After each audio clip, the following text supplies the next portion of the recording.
Good morning बच्चों। तो क्या हाल है आप लोगों के? बढ़िया। चलिए, तो पिछले क्लास में भी क्या हुआ यार, मतलब समझ में नहीं आता है। जब भी रिकॉर्ड करने के एकदम मूड से आते हैं कि आज 3-4 लेक्चर रिकॉर्ड कर देंगे, उस दिन एक ही लेक्चर में क्या होता है, हालत प्रस्त हो जाती है। भैया कुछ ना कुछ लगा ही रहता है इसमें। कभी ये धोखा दे देते हैं, कभी वो धोखा दे देते हैं, कुछ ना कुछ होता ही रहता है। चलिए कोई बात नहीं, फिर से आगे बढ़ते हैं इसमें। ज़्यादा नहीं बढ़े थे, थोड़ा सा ही आगे बढ़े थे इसमें। चलिए, तो हम लोग क्या डिस्कस कर रहे थे? हम कह रहे थे कि इलेक्ट्रिक फ्लक्स अगर हमें निकालना है तो इलेक्ट्रिक फ्लक्स हमने पढ़ा था कि क्या होता है सर, इलेक्ट्रिक फ्लक्स होता है ई डॉट ए। या फिर कैसे निकाल सकते हैं इलेक्ट्रिक फ्लक्स अगर हमें निकालना हो, तो हम कह सकते हैं जितना भी चार्ज इनक्लोज है किसी भी सरफेस में, उसका अगर 1/ε0 टाइम्स कर दिया जाए तो वही हमें फ्लक्स दे देगा। तो यहाँ पे सर हमने इलेक्ट्रिक फ्लक्स निकाल के वैल्यूज लिख दी है सबके। और अगर देखा जाए ये प्लस चार्ज है तो इलेक्ट्रिक फील्ड बाहर की ओर। अगर हर एक पॉइंट पे मैं एरिया एलिमेंट लूं तो यहाँ पे यहाँ एरिया एलिमेंट, यहाँ पे यहाँ पे एरिया एलिमेंट यहाँ। तो यहाँ पे थीटा अगर देखा जाए तो थीटा लेस देन 90 डिग्री हमेशा बन रहा है, तो cos थीटा पॉजिटिव होगा, तो फ्लक्स कैसा होगा? पॉजिटिव होगा। फ्लक्स पॉजिटिव होगा तो कैसा होगा? आउटवर्ड फ्लक्स होगा। क्या ये बात समझ में आया? अच्छा, अगर इतना समझ में आ गया तो अब अगर इसको जरा ध्यान से देखा जाए, ये फ्लक्स हो गया सर हमारा Q1/ε0। और यहाँ पे क्या हो जाएगा फ्लक्स? सर यहाँ पे अपने पास चार्ज -Q2 है, यानी कि electric field lines towards the charge होगा, टुवर्ड्स द चार्ज होगा। एरिया वेक्टर अगर बनाया सर, तो एरिया वेक्टर जब भी बना रहे हैं इलेक्ट्रिक फील्ड लाइन इधर की ओर आ रहा है, इधर की ओर, तो एंगल अगर देखोगे तो एंगल हमेशा क्या आ रहा है? एंगल हमेशा ग्रेटर देन 90 डिग्री आ रहा है सर। इस केस में अगर देखा जाए तो एंगल क्या आ रहा है? एंगल इस केस में ग्रेटर देन 90 डिग्री। अगर ग्रेटर देन 90 डिग्री आ रहा है तो cos थीटा क्या हो जाएगा? नेगेटिव हो जाएगा। cos थीटा नेगेटिव यानी कि फाई क्या हो जाएगा? नेगेटिव हो जाएगा। और फाई कितना होगा सर? -Q2/ε0, जो कि पहले से वैल्यू निकाल चुके हैं। सर यहाँ पे आ जाए, इसका फ्लक्स क्या है? Q1 - Q2/ε0। सर इसमें कैसे पता चलेगा कि इनवर्ट फ्लक्स है या आउटवर्ड फ्लक्स है? तो ध्यान से देखा जाए, अगर ये पूरी वैल्यू पॉजिटिव आ गया तो आउटवर्ड फ्लक्स, अगर ये पूरी वैल्यू नेगेटिव आ गया तो इनवर्ट फ्लक्स। यानी कि अगर Q1 - Q2 ग्रेटर देन 0 आ गया, पॉजिटिव आ गया, तो आउटवर्ड फ्लक्स। यानी कि मैं कह सकता हूं कि सर अगर Q1 - Q2 ग्रेटर देन 0 आ गया, यानी Q1 ग्रेटर देन Q2 है, तो हम कह सकते हैं आउटवर्ड फ्लक्स। अगर Q1 - Q2 लेस देन 0 है, यानी Q1 लेस देन Q2 है, तो हम कह सकते हैं कि वो इनवर्ट फ्लक्स रहा होगा। क्या मैं कह सकता हूं? बिल्कुल। बताइए, क्या यहां तक कोई भी दिक्कत है क्या? यहां तक कोई भी दिक्कत नहीं है। अगर कोई भी दिक्कत नहीं है तो एक काम कीजिए, इन भाई साहब लोगों को थोड़ा सा इनके बक्से में डाल दीजिए, ताकि आप लोगों को पता रहे कि फ्लक्स हर एक केस में है कितना। ठीक है, क्लियर? चलिए स्क्रीनशॉट ले लीजिएगा इसका जल्दी से, आगे बढ़े। चलिए आगे बढ़ते हैं। Flux through any closed surface, तो थोड़ा सा इनको क्या कर दिया जाए, इनको थोड़ा सा हटा दिया जाए, इनको थोड़ा सा हटा दिया जाए, इनको भी थोड़ा सा हटा दिया जाए। ठीक है, हटा दीजिए। अगर सर बात करें तो flux through any close surface it's dependent on dash charge only. किस पे डिपेंड करता है? तो सिर्फ और सिर्फ इनक्लोज चार्ज पे डिपेंड करता है। बिल्कुल सही बात है sir. Flux through any closed surface is dash of charge location. क्या वो चार्ज लोकेशन पे डिपेंड कर रहा था? नहीं सर, इनक्लोज होना चाहिए। अगर वो अंदर है, दबा है, मर रहा है अंदर, तो वो उसी पे फ्लक्स डिपेंड करेगा, अदरवाइज फ्लक्स डिपेंड नहीं करेगा किसी भी चार्जेस पे। क्लियर? तो ये इंडिपेंडेंट होगा और ये क्या हो जाएगा? Dependent on enclosed charge only. Clear? अगर ऐसा है तो इसमें अगर मैं फ्लक्स पूछूं तो कितना होगा सर? Q1/ε0, इसमें भी Q1/ε0, इसमें भी Q1/ε0, इसमें भी Q1/ε0। क्लियर? स्क्रीनशॉट लीजिए इसका भी जल्दी से। भैया एक बार देख लूं, रिकॉर्डिंग तो चल रही है? हाँ, सांसें अटक सी जाती है एकदम से। चलिए, ले लिया क्या? आगे बढ़े। चलिए आगे बढ़ते हैं फिर।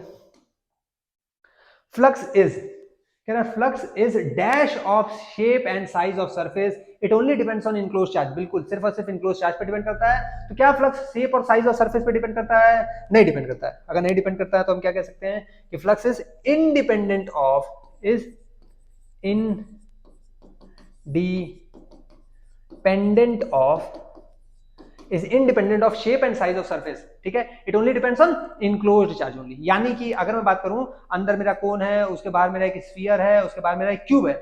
सरफेस वन मेरा क्या है? कोन है। कोन के अंदर चार्ज कितना रखा है? +Q1 रखा है। तो फ्लक्स थ्रू सरफेस वन अगर मेरे को बताना हो तो मैं कितना बताऊंगा? बिल्कुल, मैं बताऊंगा सर Q1/ε0। Q1 ही रखा है ना? हाँ, तो ये जाएगा Q1/ε0। Sir flux through surface two, spherical वाले सरफेस के अंदर भी चार्ज Q1 ही है, यानी कि इसके थ्रू भी कितना हो जाएगा फ्लक्स? Q1/ε0। सर इस क्यूब के अंदर भी चार्ज कितना है? Q1 ही है, यानी कि इसके थ्रू भी अगर कोई फ्लक्स पूछे तो कितना हो जाएगा? Q1/ε0। क्लियर है क्या? स्क्रीनशॉट लीजिए, दिख तो रहा है ना? लाइट चली गई है, बट कोई बात नहीं, आप लोगों को ये ज्यादा विजिबल होना चाहिए अच्छे से। मैं विजिबल रहूं चाहे ना रहूं, ठीक है, ये ज्यादा विजिबल होना चाहिए। चलिए ले लिया स्क्रीनशॉट, आगे बढ़े। चलिए आगे कह रहा है गॉसियन सरफेस। गॉसियन सरफेस होता क्या है सर? तो हमने कहा था सर कि एक सरफेस है, एक सरफेस है जो कि चार्ज को इंक्लोज कर ले। ठीक है। तो ये कैसा सरफेस, ये सरफेस ऐसा होता है क्या सर? नहीं सर, ये हाइपोथेटिकल सरफेस होता है, हम मानते हैं इसको, ऐसा सरफेस कहीं होता नहीं है, हम इसको न्यूमेरिकल सॉल्व करने की वजह से मान लेते हैं। तो ये हाइपोथेटिकल सरफेस है, बिल्कुल सर। तो कैसा सरफेस हाइपोथेटिकल सरफेस आप लेंगे सर? हमेशा रेगुलर लेंगे क्या?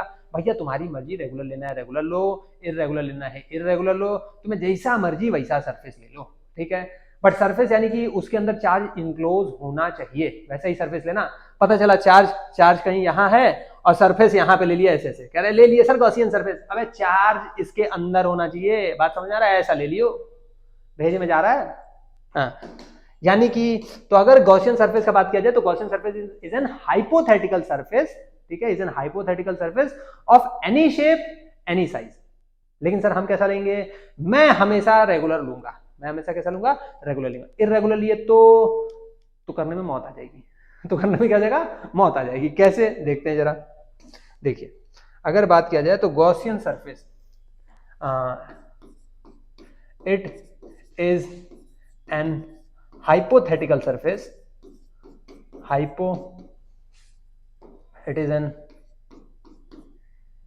चल जा, हाँ, it is an hypothetical surface, ये hypothetical surface होता है of any shape or size in which charge is enclosed, in which charge is enclosed, जिसके अंदर चार्ज क्या होता है? इंक्लोज होता है। The surface is used, the surface is used, किस लिए यूज करते हैं सर? फ्लक्स निकालने के लिए। अगर फ्लक्स निकल जाएगा तो flux is equal to E dot A होता है, तो क्या इलेक्ट्रिक फील्ड भी निकाल सकते हैं? बिल्कुल। तो surface is used for calculating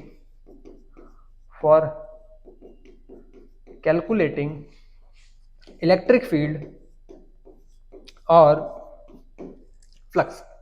clear? अच्छा, यानी कि जरा ध्यान से देखिए, अगर मैं कह रहा हूं कि मेरे पास भैया चार्ज है, ध्यान से देखिएगा, मेरे पास चार्ज है, ठीक है, आगे तो नहीं स्लाइड बनाया हुआ इसकी वजह से, बनाया गया, इस Gaussian law valid for both, अच्छा दिया हुआ है, ठीक है, यानी कि इसको आगे ही सीख लेंगे फिर। तो गॉसियन सरफेस क्या है सर? एक हाइपोथेटिकल सरफेस है जो कि किसी भी आकार का हो सकता है, किसी भी साइज का हो सकता है, बट चार्ज इसके अंदर ही इंक्लोज होना चाहिए। The surface is used for calculating electric field और फ्लक्स। और क्या, एक पॉइंट और हमेशा ध्यान रखेंगे, चार्ज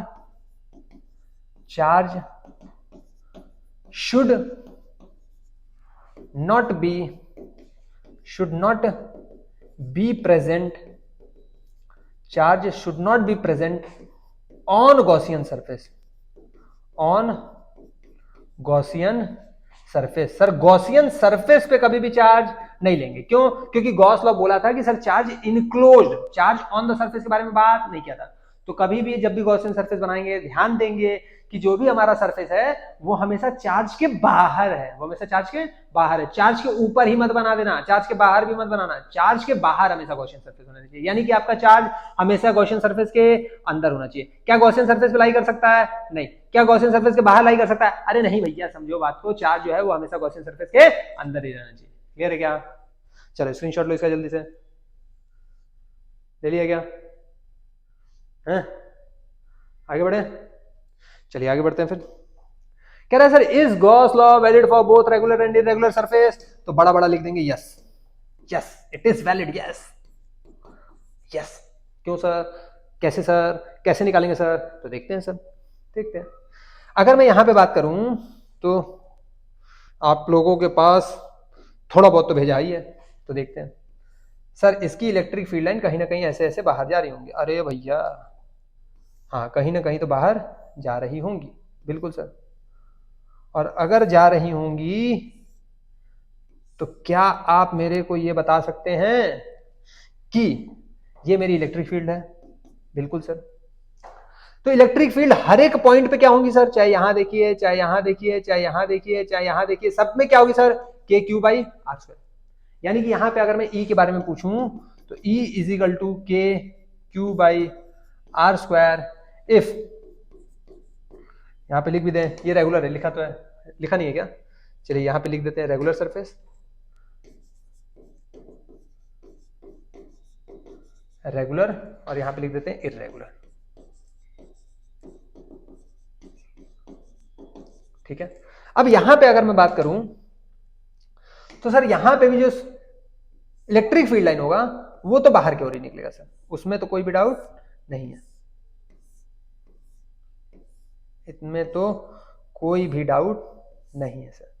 और अगर कोई भी डाउट नहीं है मेरे भाई तो इलेक्ट्रिक फील्ड तो बाहर की ओर जा ही रहा है। ठीक है, हाँ इलेक्ट्रिक फील्ड बाहर की ओर जा रहा है। अब अगर ध्यान से देखा जाए, देखिए मैं कह रहा हूं एक काम करो यार, यहाँ पे जरा एरिया बताना, तो आप कहोगे सर एरिया कहीं ना कहीं इधर है। ठीक है, मैं कहूँगा यहाँ पे बताना, तो आप कहोगे एरिया कहीं ना कहीं इधर है।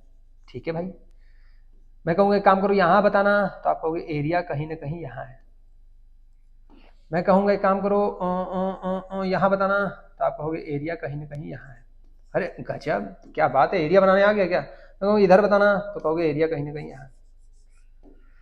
क्या बात समझ में आ रहा है क्या? यानी कि अगर, और मैं हर जगह इलेक्ट्रिक फील्ड भी पूछूं तो यहाँ पे भी इलेक्ट्रिक फील्ड अलग होगा, यहाँ पे भी इलेक्ट्रिक फील्ड अलग होगा, यहाँ पे भी इलेक्ट्रिक फील्ड अलग होगा। क्यों? क्योंकि इस चार्ज से ये दूरी अलग है, इस चार्ज से ये दूरी अलग है, इस चार्ज से ये दूरी अलग है, तो हर जगह इलेक्ट्रिक फील्ड भी अलग अलग होगा। सिंस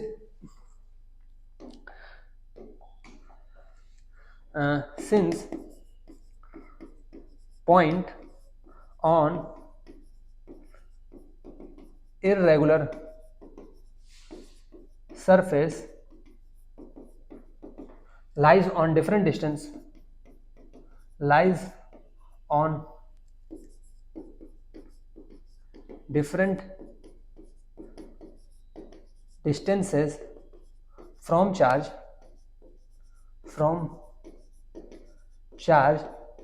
therefore E वेरी करेगा, E वेरी करेगा। और यहां पे हमें दिख रहा है थीटा, थीटा में साफ साफ दिख रहा है, थीटा क्या कर रहा है? वेरी कर रहा है। दिख रहा है क्या? थीटा भी वेरी कर रहा है सर। क्या बात है मेरे भाई, गजब गजब गजब गजब। फ्लक्स के बारे में बात करते हैं। अगर इसमें मैं फ्लक्स के बारे में बात करूं तो ध्यान से देखिएगा सर, फ्लक्स होता है surface integration of E dot D A, यानी सरफेस इंटीग्रेशन ऑफ, आप कह सकते हैं E D A cos theta. बिल्कुल सर। अगर कांस्टेंट तो बाहर ले आइए सर, कांस्टेंट तो कोई भी है ही नहीं है। अगर कांस्टेंट नहीं है तो ये बताओ, इलेक्ट्रिक फील्ड वेरी कर रहा है, कॉस थीटा वेरी कर रहा है। अभी तक तो खाली एरिया वेरी कर रहा था, जोड़ रहे थे 4πr²। इलेक्ट्रिक फील्ड भी वेरी कर रहा है, कॉस थीटा भी वेरी कर रहा है, दो वेरिएबल, इंटीग्रेशन जान ले लेगा।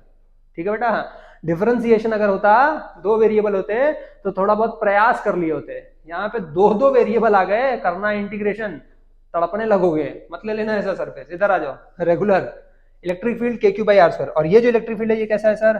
कांस्टेंट है सर। दिख रहा है क्या? Constant for every points on Gaussian surface, on Gaussian surface. आए क्या बात समझ में? यहां पे भी जो इररेगुलर सरफेस लिखे ना, इसकी जगह गॉसियन सरफेस ही लिख लो।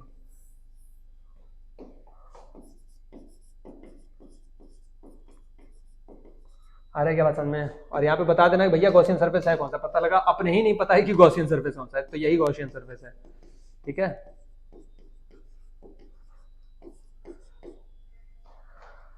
भाई साहब हाथों में जान ही नहीं है लग रहा है। यही हमारा क्या गॉसियन सरफेस है। इसमें गॉसियन सरफेस क्या है? तो इसमें गॉसियन सरफेस ये है। क्लियर? यही हमारा क्या है? Gaussian surface. ठीक सर, इलेक्ट्रिक फील्ड तो कांस्टेंट आ गया। ठीक है सर। अब अगर बात किया जाए सर एरिया वेक्टर का, तो ध्यान से देखो सर, एरिया वेक्टर कहीं ना कहीं यहां होगा। बिल्कुल सही बात है। अगर मैं यहां पूछूं एरिया वेक्टर तो एरिया वेक्टर कहीं ना कहीं यहां होगा। अगर मैं यहां पूछूं एरिया वेक्टर तो एरिया वेक्टर कहीं ना कहीं यही होगा। यानी कहीं ना कहीं हमको थीटा भी दिख रहा है। थीटा बराबर क्या है सर? कौन